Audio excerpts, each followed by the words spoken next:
Welcome, everyone. Thanks for joining us. Um, I'll do a formal introduction of this handsome man, a fellow curly-haired man, Wade Gustafson. Wade is our senior project manager here and brings a whole wealth of knowledge and experience. 10 plus years of doing this, Wade. You're the man on the ground in terms of delivering our websites.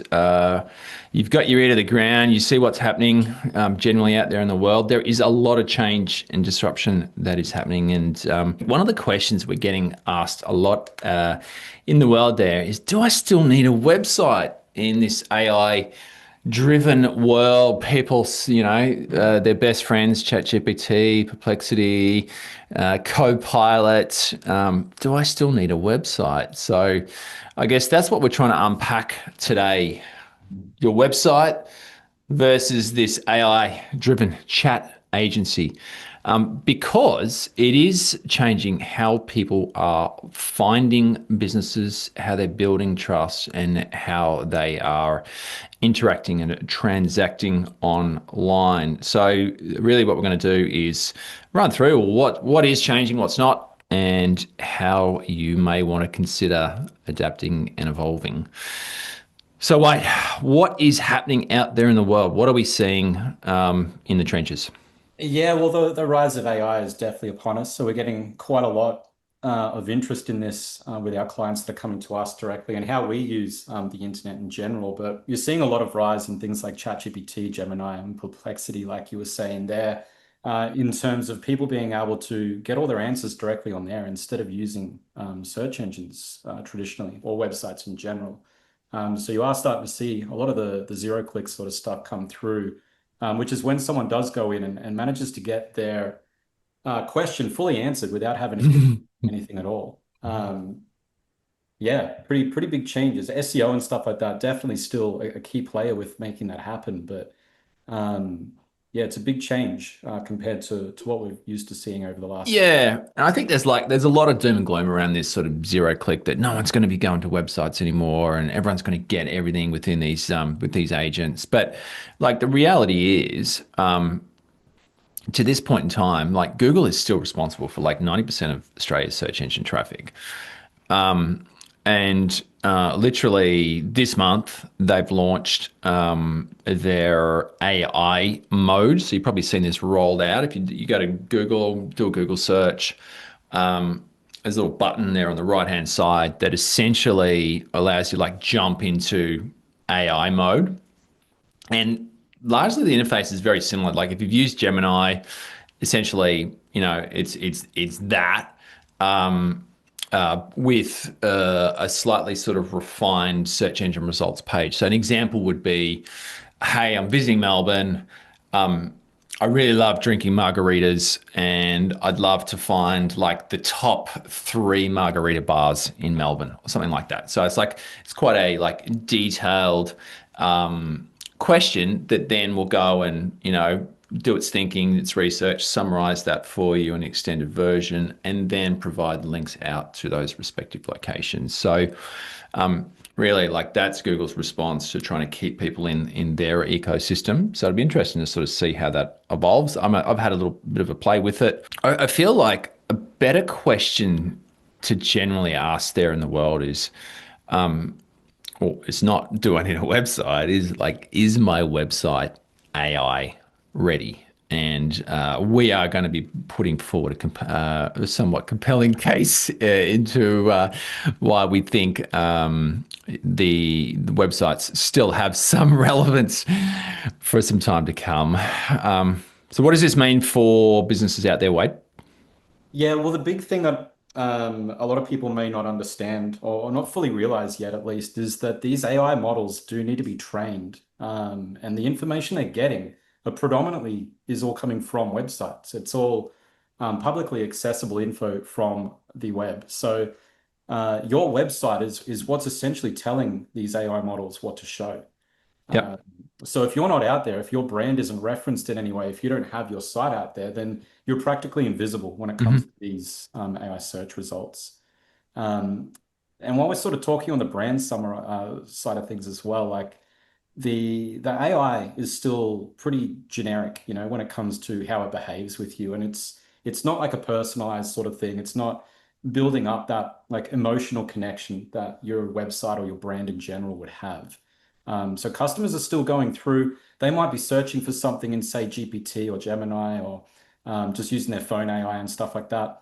But at the end of the day, once they get those results, more often than not, they're still going on and then looking at your website to validate that response. Yeah. You know, no one's 100% trusting AI at this point in time. It's still very early when it comes to that. So Mhm. a lot of the answers still need to be validated, and people are still going in and checking out your brand based on those responses. So um, having a website that really conveys who you are and what you do, and really smashing out that brand side of things, it allows you to control all of that side of things still and have ownership of those results. Yep. And then that's where you can capture the data, you can control the conversion and the brand experience. You know, it's the nice team shots, it's simulating what a client experience looks like, it's guiding someone through what your process of engagement looks like, all that sort of stuff, right? So they're all the nuances and layers to that. So that's then where we evolve from, a brochureware website, which was, historically a 5, 10 page website is, about us and here's our services and all that sort of stuff, to more of a business engine. Well, I think that's like the business engine is probably the best way to sort of describe it. Is like you've gone are the days of having like a 5 to 10 page website and expecting it to be, you know, number one in results. Hmm.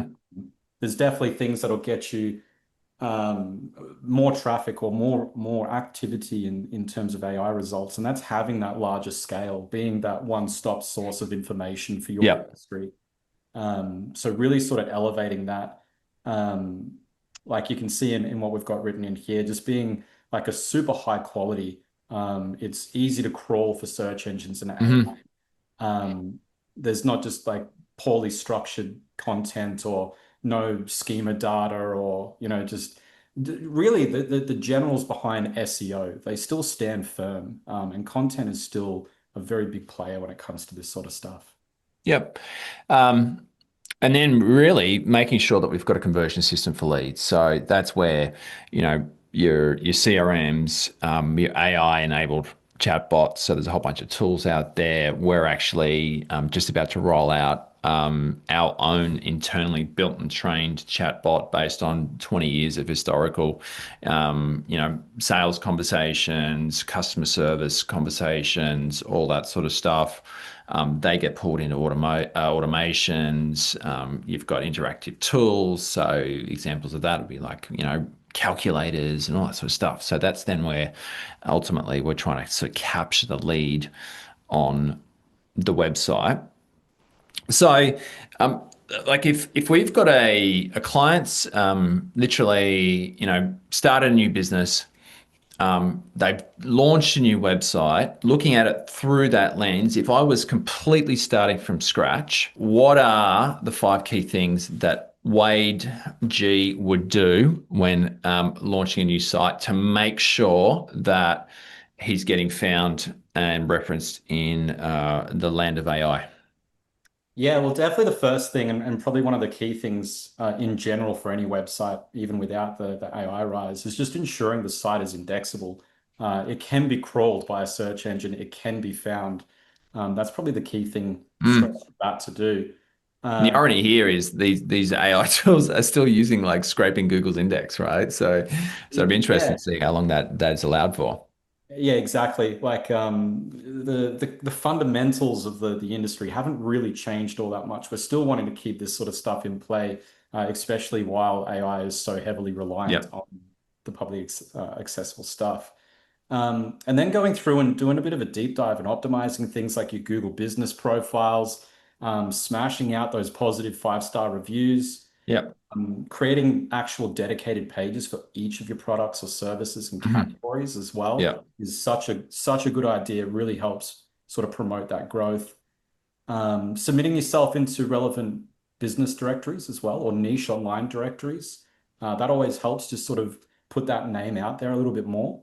And And that's sort of like that external footprint as well, isn't it? Where that almost the social proof or the validation for these AI tools. yeah, that's it. The more the name is cited elsewhere, Yeah. the more validity it's going to have. And probably one of the biggest thing is just structuring the data. So actually implementing schema. So that doesn't only help like search engines, Google and stuff like that, understand what the content is and how to display it, but it's going to do the same thing for AI. Hmm. Yeah, cool. So, like if we think about transforming the site into what we call an experience hub, um, let's just talk through each one of these boxes here. So you touched on it with the structured data. Like the word schema may not mean a lot to people. The way that we describe it is think of it like your site as a database, and it's just like a really structured way to say, here is a frequently asked question. Here's the question, and here's the answer. So when a bot comes through, it's able to understand that. So that's the first one. And there's different ways of doing it. So, addresses, locations, FAQs, internal like team directories and stuff like that. There's a whole bunch of schema stuff. We've covered off on this in like previous webinars, but like that's just good practice to do. What about the second one here, Wade? Yeah, so publishing entity-based content. So um, building out pages of content that are about you, about the business, about your team, that reinforces the brand, that actually starts to build a connection and humanize the website, but also the brand with Yep. the. Yep. Third one, authoritative content hubs. Like, give us an example of what this might look like. Yeah, well, we've got some clients that are doing this sort of stuff really well as it is now, Hmm. where you want to be the expert in the field. You want to be the one-stop shop where people come to for information on what it is that you do.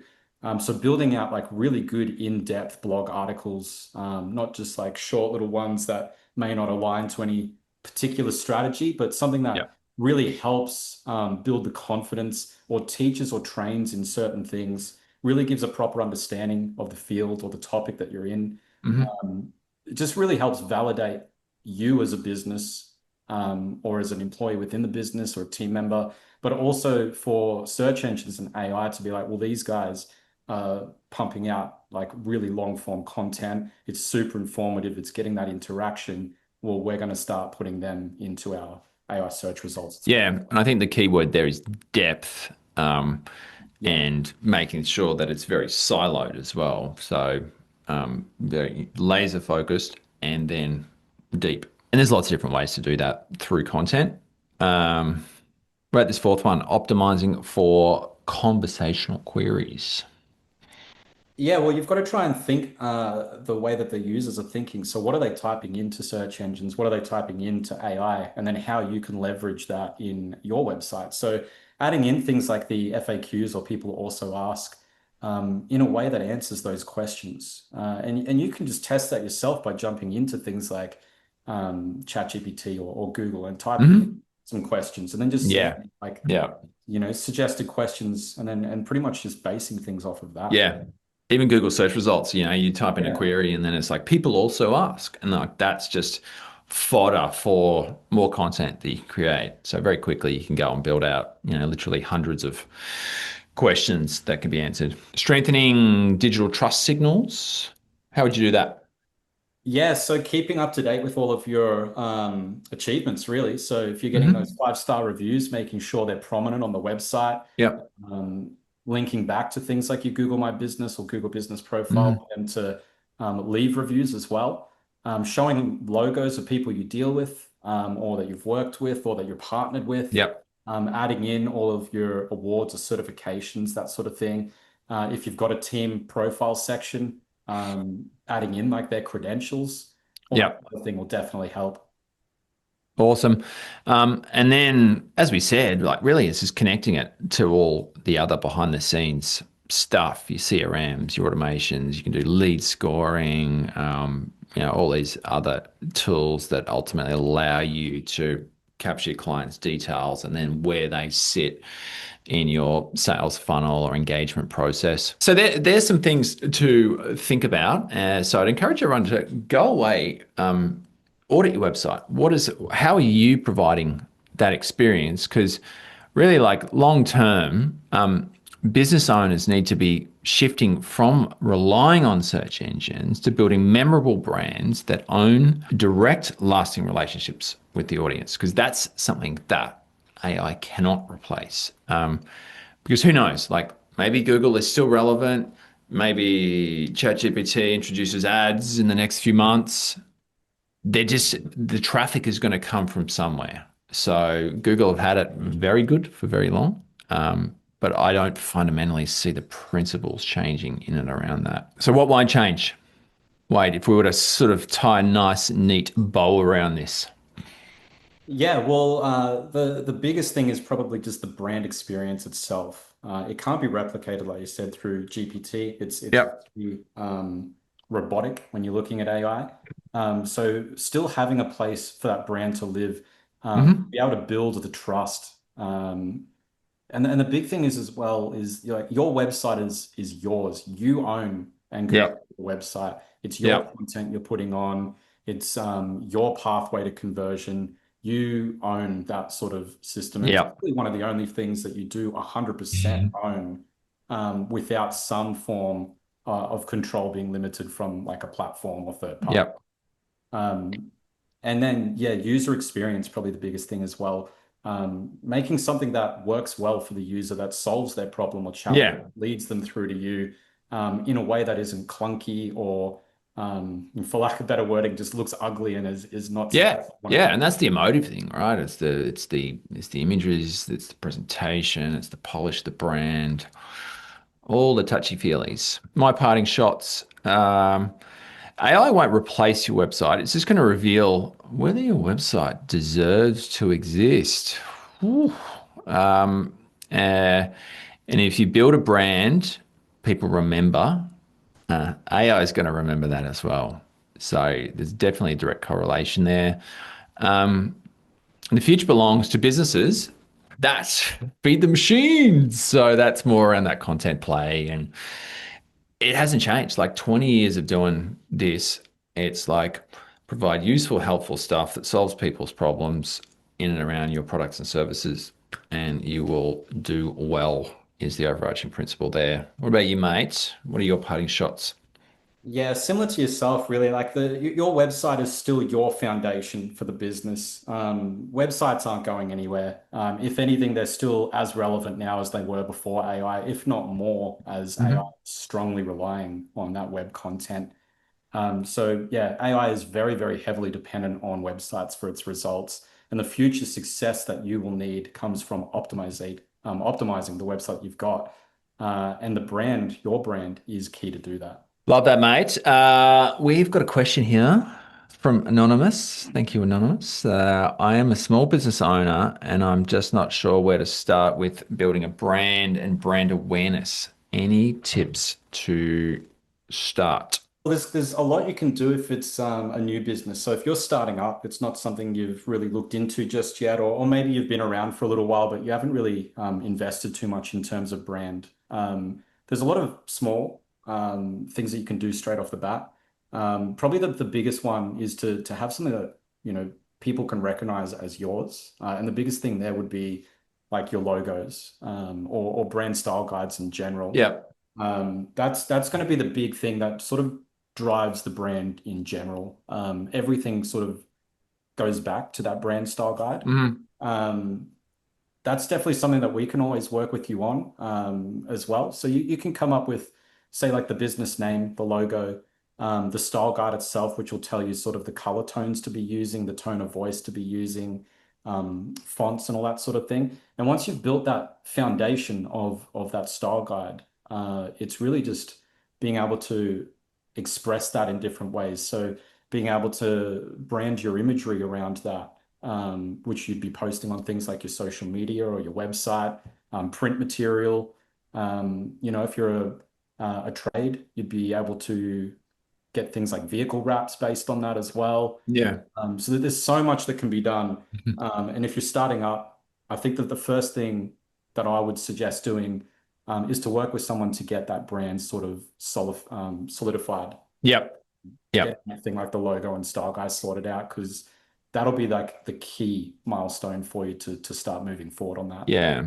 And that's the foundational piece. And I guess it's a pretty open-ended question around building a brand and brand awareness. Like there's so much that goes into you. Obviously, you've just spoken more around sort of the visual side of things, but then from a brand awareness perspective, that's the cool thing about the internet. You can go and bat well above your weight using the principles that we just spoke about, cranking the content. The cool thing about these AI tools now is you now have like a dedicated content writer that you can go and train and you know obviously with some human intervention there and filtering and making sure that it's good quality stuff that you're publishing. You can be very prolific from a content perspective. So then yeah, that's then where it's just get your foundational piece, build that, build out the depth, the structure. And look, it is a long game. Like we've been doing this for 20 years, and really that's like we've been creating content for that long as well. So same deal. There's no easy quick fixes in this world, but you apply the principles and consistently execute, and you'll do well. So that would be my answer to that. I want to say a big thanks to everyone for joining us today. Thank you, Wade, for sharing your wisdom and knowledge. We will follow up with an email. We've got a little workbook here as well if people are interested in exploring that. Otherwise, we will see you on the next one. Keep making magic out there, Wado. And thanks, everyone. Have an amazing afternoon.